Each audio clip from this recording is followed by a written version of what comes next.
위대한 전도자 바울 사도는 젊은 목사 디모데에게 이렇게 언이 말합니다. 디모데후서 4장 2절에서 말씀하시기를 너는 날순을 존타하라. 때를 얻든지 놓든지 항상 힘쓰라 그랬습니다. 사도 바울은 복음을 열심히 전해야 할 이유를 몇 가지로 지적하고 있습니다. 그 첫 번째가 사람들이 다른 교훈을 잘 듣지 않기 때문이고, 둘째는 귀가 가려워서 자기의 사욕을 쫓을 서성을 너무 많이 두기 때문이요. 셋째는 그 길을 진리에서 돌이켜 허탄한 이야기를 쫓기 때문이다 그랬습니다. 이러한 모든 상황에서 우리는 때를 얻든지 못 얻든지 복음을 전할 힘써 전해야 합니다. 참말로 어려운 겁니다. 쉬운 것이 아닙니다. 그래서 사람들은 한때는 힘쓰다가도 쉽게 힘을 잃어버립니다. 그 이유는 무엇일까요? 복음을 전하는 일이 그리 쉽지 않기 때문입니다. 우리는 전도하는 동안에 몇 가지 공통적 느낌을 가질 때가 있습니다. 아마 여러분 지금 6주 동안 복음을 전했습니다. 거기서 여러분이 나름대로 느낀 바가 있을 겁니다. 그 첫 번째가 전도하는 것이란 정말로 어렵구나 하는 것을 느낄 겁니다. 둘째로 가서 우리는 전도는 하면서도 시원스럽게 전하지 못하는 아쉬움과 그렇게 못하는 우리의 부족을 또한 느낄 겁니다. 세 번째 가서는 전도하다 보면 많은 사람이 예수님에 대하여 잘못 알고 있는 사람들이 많습니다. 또한 믿지 않으려고 하는 그런 사람들을 보기 때문에 우리가 어렵다는 소리를 하게 됩니다. 그런 간에 네 번째 가서 보면 그같이 믿기 어려운 예수를 믿고 구원받은 것을 생각하면 그래도 보람있고 감격한 일인 줄로 믿습니다. 전도의 어려움은 항상 우리에게 무거운 짐입니다. 우리는 때때로 이런 생각을 합니다. 하나님은 전능하시면서 기적적인 방도로 자기 백성을 찾으시지 않을까? 그렇게 찾는 데는 얼마나 쉬울까? 또한 다른 하나는 뭘까요? 천사에게 복음 전파의 책임을 맡긴다면 더 좋은 결과가 나올 수 있을 것인데 안타까워할 때가 없잖아 있죠. 그러나 하나님은 분명히 우리에게 이렇게 말씀합니다. 21절에서 말씀하시기를 하나님의 지혜에 있어서는 이 세상이 자기 지혜로 하나님을 알지 못하므로 하나님께서 전도에 미련한 것으로 하나님께서 전도에 미련한 것으로 믿는 자들을 구원하시기를 기도하신다. 하나님은 전도에 미련하다고 생각되어지는 그 사람을 통해서 구원받게 하는 것을 기도한다 그랬습니다. 세상 사람들의 통상관념이나 사고방식으로 볼 때는 전도는 지혜로운 것이 못될 겁니다. 유대인들이나 헬라인이나 현대인들은 한결같이 복음은 미련한 것으로 생각하기 때문입니다. 이 좋은 날 그야말로 야외에 나가서 아는 동창을 만나서 즐거운 시간을 가지고 만끽할 수 있는데 꼭 그렇게 주일날 네가 교회 가야 하느냐? 아이고 참 미련하다. 예수는 평생 믿을 건데 그렇게 한 번쯤 안 따지는 안 되나?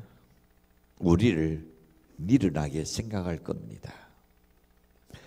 그러나 여러분 우리는 생각합니다. 유대인은 어떻게 헬라인이나 현대인들은 한결같이 우리를 미련하게 생각합니다. 그 이유는 뭘까요? 첫 번째 생각해 보면 복음 전파의 대상을 낮은 계층의 사람들에게 치중하고 있는 듯하게 보이기 때문입니다. 그들이 바라볼 때에 야 예수 믿는 사람들 봐라. 그들의 인간적인 약한 것들, 약점들 그 모든 것을 들추어서 그들은 예수 믿는 사람은 그야말로 낮은 계층의 사람이라고 그들은 오해 아닌 오해를 하게 됩니다. 26절에서 하나님 이렇게 말씀합니다. 형제들아 너희를 두루 신을더라. 육체를 따라 지혜로운 자가 난치 아니하니요 능한 자가 난치 아니요 눈들 좋은 자가 난치 아니하도다. 물론 복음은 모든 사람을 대상하기 때문에 갈라디아서 3장 28절과 29절에 보면 헬라이나 유대인이나 종이나 자유자나 남자나 여자나 다 구별 없이 믿음으로 날매나 예수 그리스도 안에서 하나님의 자녀가 되게 하셨던 것을 봅니다. 본문은 부자와 가난한 자의 구별이 있을 수 없고 누르는 자와 눌린 자, 잡은 자와 잡힌 자, 가해자나 피해자, 의인과 죄인, 유식자와 누식자, 권력자와 무력자의 구별이 있을 수 없다 그랬습니다. 모든 사람이 한결같이 복음을 받아들여야 할 대상입니다. 그러나 영적으로 볼 때 어떻습니까? 신령이 가난한 자, 우는 자, 피해자, 억울한 자, 의지할 곳 없는 자, 병든 자, 자신이 죄인 줄 아는 그 사람, 자기 자신에게는 아무 공로가 없다고 생각하는 자에게 복음의 문은 활짝 열려 있는 줄로 믿습니다. 안 믿겠다는 사람은 자기가 더 낫다고 생각하기 때문입니다. 그리고 교회에 나오는 사람은 낮은 계층의 사람이라고 그들만이 놓여 있는 그들만이 믿어야 할 대상이라고 저들은 착각하고 있는 겁니다. 성경은 복음을 받아들여야 할 대상을 이렇게 밝혀주고 있습니다. 이방인과 흑암에 앉은 백성, 사망의 땅과 그늘에 앉은 불우한 자들이라고 말합니다. 그리고 가난한 자, 토로된 자, 눕는 자, 눌린 자를 이야기합니다. 그리고 수고하고 무거운 짐진 자들은 다 내게로 오라. 내가 너희를 쉬겠다고 말합니다. 때로는 술을 즐기는 자와 세리와 죄인들을 이야기합니다. 그래서 예수님께서 나가도온 2장 17절에서 이렇게 말씀합니다. 내가 의인을 두르러 온 것이 아니요 죄인을 둘러 해결시키러 왔다라고 말씀합니다. 나는 죄의가 없다는 사람, 그들은 예수 앞에 나오지 않습니다. 내가 제일 똑똑하다고 하는 사람, 예수 믿을 필요 없다고 생각합니다. 나는 이 나라는 됐다고 생각하는 사람, 그들은 하나님의 전에 나오지 않습니다. 그러나 알고 보는 그들이 제일 어리석은 자의 멸망의 자리로 가야 할 어리석은 인생입니다. 마태복음 19장 23절에 보시면 이렇게 말씀합니다. 예수께서 제자들에게 이르시되 내가 진실로 너에게 이르노니 그 다음에 시작, 부자는 천국에 들어가기가 어려우니라. 부자가 못 들어간다고 말하지 않았습니다. 왜냐하면 예수님께서 내가 가난하게 된 것은 가난한 자를 부유케 하기 위함이라. 예수님이 내가 가난하게 된 것은 가난한 너희를 부유하게 해주기 위한 것이었으니 부자 되게 남들로 부자 되기를 원하는 것이 주님의 뜻입니다. 그래서 어렵다 그랬지 결코 여로 못 들어간다는 말이 아닙니다. 부가 여러 죄가 아닙니다. 부는 축복입니다. 단지 부자는 천국에 들어가기가 어렵다는 것은 내가 모든 것에 부하다고 생각하는 사람은 예수님을 하나님을 믿을 생각하지 않기 때문입니다. 하나님은 겸손한 자를 구원하시니다. 교만한 자를 물리친다 했습니다. 겸손한 자에게 은혜를 베푸시고 교만한 자에게는 베푸신 은혜마저도 도리어 거두어 드린다고 하나님 말씀합니다. 복음은 이처럼 영적으로 육적으로 미련한 사람들, 때로는 가난한 사람들, 천대받는 사람들, 죄인 의식을 가진 겸손한 자들을 대상으로 하는 것이 그 중요한 특징입니다. 유대 나라에서 도군이 선포되었을 때를 생각해 보시지요. 주로 병든 자들이었습니다. 귀신 들린 자들이었습니다. 세리였습니다. 장녀들이었습니다. 죄인들이었습니다. 로마의 학정에 시달리는 자들이었습니다. 유대의 귀족들에게 압박받는 선인층 중에서 나눴습니다. 예수님의 12 제자는 어땠습니까? 농부, 아니면 고기 잡는 어부, 멸시 받는 세리 등 이런 넣는 죄인들이 예수님의 제자가 된 것을 봅니다. 아무리 그렇다도 여러분 이것 때문에 복음 자체가 일어난 것은 아니라는 것을 알아야 합니다. 저는 이 말씀 본문을 읽으면서 어느 날 큐티 안에서 굉장한 새로운 은혜를 깨달았습니다. 이 날씬이 있는 것조차도 모를 때에 하나님께서 이 날씬의 내용을 나의 귀에 쌩쌩이 들려주셨습니다. 그리고 하나님은 나를 자기의 일꾼으로 나를 불러주셨습니다. 그 이후에 어느 날 성경을 읽다가 하나님의 그때 나에게 생생히 들려주던 그 날씬이 바로 이 성경 속에 있었구나. 그와 같은 일들이 많이 일어선 이후에 저는 생각했습니다. 하나님의 성령은 날선을 통하여 역사하신다. 그렇습니다. 여러분, 우리가 생각하는 관념과 하나님의 생각은 전혀 다릅니다. 우리는 할 수 없다고 생각하지만 하나님은 할 수 있다는 것이 하나님이십니다. 나는 할 수 없지만 하나님은 얼마든지 여러분이 하나님을 의지한다는 행하실 수 있는 줄로 믿습니다. 두 번째로는 생각해 봅니다. 복음은 유대인에게는 끓이기는 것이요 헬라인에게는 일하는 것이라고 했습니다. 이유가 뭡니까? 그것은 복음이 십자가의 도를 전하기 때문입니다. 18절에서 이렇게 말씀합니다. 십자가의 도가 멸망한 자들에게는 일어난 것이요. 그렇습니다. 이리 멸망 갈 사람들에게는 여러분이 예수 믿는 것이 잘 일어나게 도입니다. 어떻게 그걸 믿는다고 네가 천당 간다고 생각할 수 있느냐? 사람이 죄를 지었으나 그만한 고행을 해야 뭔가 좀 그래도 위로가 되지. 천만에요. 여러분, 십자가의 도는 멸망하는 자에게는 우리가 믿는 것이 일어나게 도이지 않은 구원받은 우리에게는 하나님의 능력인 줄로 믿습니다. 지혜는 숭상하는 헬라인에게는 어떨까요? 경건한 유대인에게는 기독교가 말하는 이 십자가의 도는 매우 어리석게 도일 겁니다. 그렇게 생각할 수밖에 없습니다. 그래서 본문은 이같이 말합니다. 22절과 23절에 가서 보시면 유대인은 표적을 구하고 헬라인은 지혜를 찾아나 우리는 십자가에 놓닥힌 예수를 전하니 유대인에게는 끓이기는 것이요 이방인은 미련한 것이로다 그랬습니다. 십자가의 도가 왜 유대인에게는 끓이기는 것일까요? 누가 십자가에 예수를 내놓았습니까? 유대인이죠. 그래서 유대인들은 십자가 위에서 그의 생애를 바친 인간 예수가 하나님 보내신 자라고 도저히 믿어질 수가 없었습니다. 그것도 그럴 것이 그들이 가지고 있는 율법에 의하면 신명기 21장 23절에서 이렇게 말씀합니다. 그 시체를 나무 위에 단세도록 두지 말고 그 날에 장사여 내 하나님 여호와께서 내게 기업으로 주는 땅을 더럽히지 말라.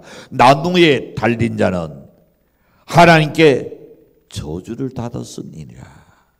그 유대인들이 생각할 때에 나무에 달린 그가 그런 내시가 될 수 없다. 하나님의 저주를 받은 자가 아니냐. 그러나 여러분, 우리는 잘 생각해야 합니다. 예수는 인류를 대신해서 왔습니다. 죄인들을 대신해서 오신 예수입니다. 죄인이 형벌을 받아야 할 그것을 대신해서 주님이 안 받았더라면 우리에게는 영생의 길이 없는 겁니다. 하나님께 대신 그가 저주를 받아야 했던 겁니다. 그 순간에. 그래서 해가 여러분 장난치 3시간 동안 칸칸한 온 우주가 예수님 십자가 달릴 때에 칸칸했더라 그랬습니다. 여러분, 예수님이 우리를 대신해서 십자가 달리셨는데, 그래서 유대인에게는 어떻게 이 율법의 책을 볼 때에 나무에 달린 자는 하나님께 저주받았댔으니 십자가의 사건이 예수가 하나님의 아들임을 증명해 주는커녕 오히려 하나님의 아들이 아닌 것을 증명해 주는 것으로 그들은 보았던 겁니다. 때문에 십자가는 유대인에게 있어서는 예수를 믿는 데 가장 장애물이 된 것이 바로 예수의 십자가 달림이었습니다. 다른 하나의 이유는 유대인들은 표적을 구한다 했습니다. 그들은 하나님을 황금 시대가 오면 굉장한 일을 나타낼 것이라고 생각했습니다. 메시아가 올 때는 우리를 로마에서 해당시켜 줄 거라고 그들은 믿었습니다. 그들은 사기꾼들이 말하는 엄청난 표적을 구하고 있었습니다. 그런데 보십시오. 예수는 온유하고 언제나 겸손했습니다. 그분은 죄인의 친구가 되었습니다. 멸시 받는 자와 함께 식사를 나누었던 예수님이십니다. 그러니 인기를 끌만한 것은 아무것도 없었습니다. 오히려 그는 무능한 자요, 섬기는 자요, 억울해도 날 한마디 십자가에서 아니요! 이 날 한마디 못하고 그냥 달리는 것을 알아보니 표적이 없으니까 어떻게 믿겠습니까? 하다못해 여러분 엘리야가 기적을 나타낸 것처럼 갑자기 둘이 하늘에서 떨어지게 한다든지 아니면 갑자기 소나기가 쏟아지게 한다든지 모세가 여러분 홍해 바다를 갈라놓은 것처럼 뭔가 갈라지게 한다든지 아니면 땅이 갈라지든지 내추럴하게 쏟아지든지 난나가 쏟아지든지 그랬더라는 그 표적을 보고 아 이분이 메시아이구나 그랬을 줄 몰라요. 왜? 유대인들은 표적을 구한다 했습니다. 그러나 예수님께 보여준 표적은 뭡니까? 십자가에 달리셨습니다. 그는 진노하셨습니다. 그뿐만 아니라 기독교의 복음은 이방인에게는 어리석은 것이었습니다. 왜 그랬을까요? 십자가는 극악한 죄수를 죽이는 형틀이었습니다. 근데 그같이 누시누시한 형구에서 구원이 나올 수 없다고 그들은 생각합니다. 지혜와 철학과 웅변과 변론을 추구하는 그들에게 교양 없는 전도자들의 십자가의 도는 정말로 유치하기 짝이 없고 미련하기 짝이 없게 보였습니다. 정말로 세련되지 못한 제자들의 전도는 그들의 경청의 대상이 아니라 도리어 조롱과 경멸의 대상에 불과했던 겁니다. 이 같은 상황 속에서 복음을 전한다는 것은 미련한 처사일 뿐이었습니다. 그러나 바울은 그덧 25절에서 말씀합니다. 하나님의 미련한 것이 사람보다 지혜롭고 하나님의 약한 것이 사람보다 강하니라. 아멘. 여러분 다시 말합니다. 십자가의 도가 멸망하는 자에게는 미련하게 도입니다. 이방인에게도 그렇게 도일 것입니다. 육에 속한 사람에게도 미련하게 도일 겁니다. 그러나 구원받는 우리에게는 하나님의 능력이었습니다. 어떻게 나 같은 것을 이렇게 예수님께 난도셨는가? 어찌 나 같은 것을 하나님의 손에 이렇게 찾아올 수 있게 난도셨는가? 아버지가 내게 이끌지 아니면 아무도 내게 올 자가 없느니라 했습니다. 참 멀리서까지 오시는 분을 생각할 때마다 저는 참 제가 감동합니다. 누가 그렇게 이끌었는가? 그 속에 하나님의 성령의 역사인 줄로 믿습니다. 하나님 이끌기 때문에 나 지금 저 에디오피아에서 예루살렘까지 그야말로 국고를 맡았던 제누 장관이 예배 드리러 갑니다. 근데 그것이 놀다 하지 않았으냐. 며칠을 가는데도 오히려 그것에 가는 것이 기쁨이었고 도로는 순간마다 그 말씀들을 다시금 또 묵상하면서 거기서 은혜 받는 것을 봅니다. 누가? 하나님의 성령이 이끌었기 때문에 그에게 빌립을 만나게 하시고 그리고 구원의 역사가 이루어진 줄로 확신합니다. 사랑하는 성도 여러분, 십자가는 우리의 구원이요 승리의 표상인 줄로 확신합니다. 복음은 구원의 능력입니다. 그런 거로 우리는 이 복음을 전하는 것을 부끄러워해서는 안 됩니다. 사람들은 증거되는 복음을 통하여 구원을 받습니다. 다른 길은 전혀 없습니다. 그러므로 우리는 신서 전해야 할 줄로 믿습니다. 전도할 줄 모른다고 핑계대서는 안 됩니다. 복음은 자체로서 그야말로 충족성을 지니고 있기 때문에 우리는 전하기나 하면 역사가 일어나려고 확신합니다. 제가 이 날순을 알기 이전에 하나님 나를 부르셨습니다. 근데 저는 전도하기 위해서 하나님 계속 강권적으로 나에게 역사진하는 화상 있고, 그리고 나한테 나타나서 따뜻하게 뭔가 나래보지를 않았습니다. 그저 지대 운둔 생활이었습니다. 그런 나에게 하나님께서 복음을 전하기를 계속 내나오네 강권적으로 역사하는 거였습니다. 순종하고 나갈 그때에 하나님께 나의 기도의 소리가 있었습니다. 하나님, 그들이 나를 본다면 아마 산신육계하고 도망갈 겁니다. 내가 그들에게 아름다운 리노가 있으니까, 내가 그들에게 전할 수 있는 웅변이 있으니까, 아무리 이리 봐도 저리 봐도, 이리 뜯어보고 저리 뜯어봐도 그들에게 내가 나를 드러낼 수 있는 것은 아무것도 없습니다. 그러나 주님, 나의 입술에서 주님의 십자가의 복음이 나갈 때는 그들이 겸손하게 머리 숙여 그 날선을 경청하게 해주시옵소서. 그리고 어느 한 마을에 가서 이틀간 복음을 전했는데 하나님의 기적은 일어났었습니다. 예수의 자를 들어보지 못한 그 마을에 가서 복음을 전해 끝나는 이틀 후에 하나님이 그들을 28명을 보내주셨습니다. 교회를 세우달라고 아우성이었습니다. 초대교회 같은 기적이 일어났고 그곳에 그들을 통하여 교회가 세워졌습니다.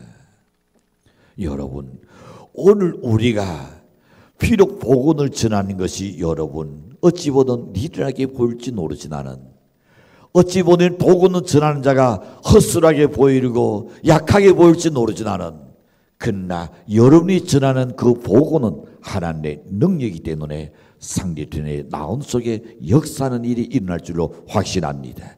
마지막 세 번째 생각해 봅니다. 많은 사람이 복음을 과소평가하는 것은 왜 그럴까요? 미련한 사람들을 통하여 그것이 전해지기 때문입니다. 그러나 전도자가 미련하돼서 복음 자체가 미련한 것은 아닙니다. 전도자가 무식하다 해서 복음마저 천한 것은 아닙니다. 복음을 전한 자가 어린아이라 해서 복음마저 멸시받는 것은 아닙니다. 오늘 27절 28절에 보면 이렇게 말씀합니다. 그러나 하나님께서 시작, 세상에 미련한 것들을 택하사 지혜 있는 자들을 부끄럽게 하려 하시고 세상에 약한 것들을 택하사 강한 것들을 부끄럽게 하려 하시며, 하나님께서 세상에 천한 것들과 멸시받는 것들과 없는 것들을 택하사 있는 것들을 퇴하려 하시나니. 아멘입니다. 오늘 우리가 하지 않기 때문에 그들은 들을 수가 없습니다.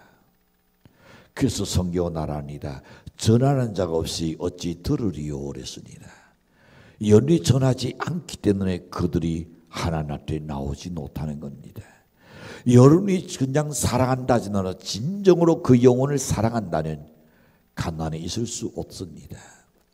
여러분이 천국과 지옥을 확실하게 믿는다면 어떻게 불구덩이로 가는 그것을 그냥 내버려 둘 수 있단 말입니까? 그럴 수가 없는 겁니다.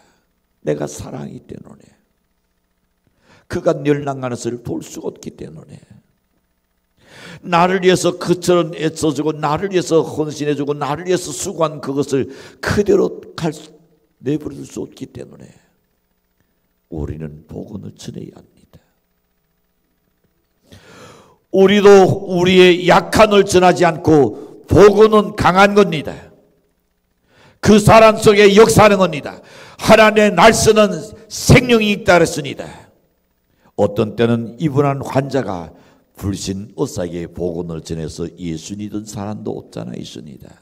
어떤 때는 어린아이가 부모에게 복음을 전해서 예수 믿은 사람도 없잖아 있습니다. 아따, 지옥 가면 안 돼요 하면서 붙잡는 아이 때문에 구원받은 아버지가 있습니다. 우리 교회도 자기의 아들이 교회에 와가지고 그 아버지가 아들이 그렇게 좋아하는 교회니까 교회에 나오신 분도 없잖아 있어요. 돈 많은 부자가 돈이라는 일 때문에 자살하려고 기웃거리다가 그리고 다리 위에 올랐는데 돈과 다리 밑에서 찬송 소리가 나서 다시 내려와서 보니까 거지 가족들이 놓여가지고 찬송하고 있는 그 찬송 소리 듣고 그리고 구원받았다는 이야기도 있습니다. 우리는 보잘것없는 사람입니다. 정말로 우리는 어찌 보면 세련되지 못한 그들입니다. 그러나 하나님은 강하십니다. 하나님은 능력이십니다. 그리고 복음은 신이 있을 줄로 믿습니다. 우리는 질그릇에 불과합니다.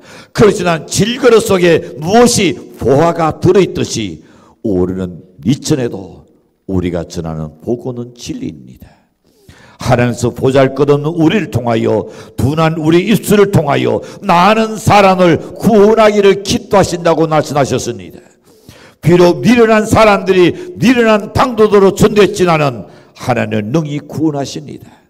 하나님은 천사를 둘러싸 복음을 전하지 않게 하셨습니다. 미련한 우리를 통해서 복음이 전파되는 것을 하나님 기도한다 그랬습니다. 하나님은 세상의 약한 것들과 그리고 불러서 강한 것들을 부끄럽게 하시는 것이 하나님이시다 그랬습니다.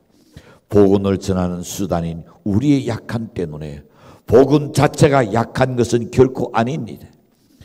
그들의 눈에 보잘것없는 것을 보일지라도 구원 얻는 우리에게는 하나님의 능력인 줄로 믿습니다. 하나님은 전도에 미련한 것으로 믿는 자를 구원하십니다. 복음은 모든 사람을 대상으로 하기 때문에 빈도, 귀천이나 남녀, 노소의 구별이 없습니다. 그러나 낮은 계층의 사람들에게 지중하듯이 그들은 보일 겁니다. 복음은 십자가의 도를 전하는 겁니다. 또 나라 복음은 미련한 인간들을 통하여 전해지고 있습니다. 그러나 하나님은 전도에 미련한 것으로 믿는 자를 구원하시는 하나님이십니다. 이것이 하나님의 뜻입니다. 그래서 십자가의 도가 멸나는 자에게는 미련한 것이요 구원을 얻는 우리에게는 하나님의 능력이라. 비록 여러 당도들이 미련하게 도일지는 몰라도 하나님의 당도들이 최선의 당도인 줄로 저는 확신합니다. 하나님은 미련한 우리에게 약한 우리를 통하여 복음 전하기를 원하십니다. 비록 우리들의 언어가 내끈하지 못한다 할지라도 그러나 십자가의 복음은 능력인 줄로 믿습니다. 때를 얻든지 놓뒀든지 복음을 전해야 할 우리의 사명이요 책임입니다. 하나님의 명령인을 잊지 마시고 전하는 연대실 주인으로 간절히 축복합니다.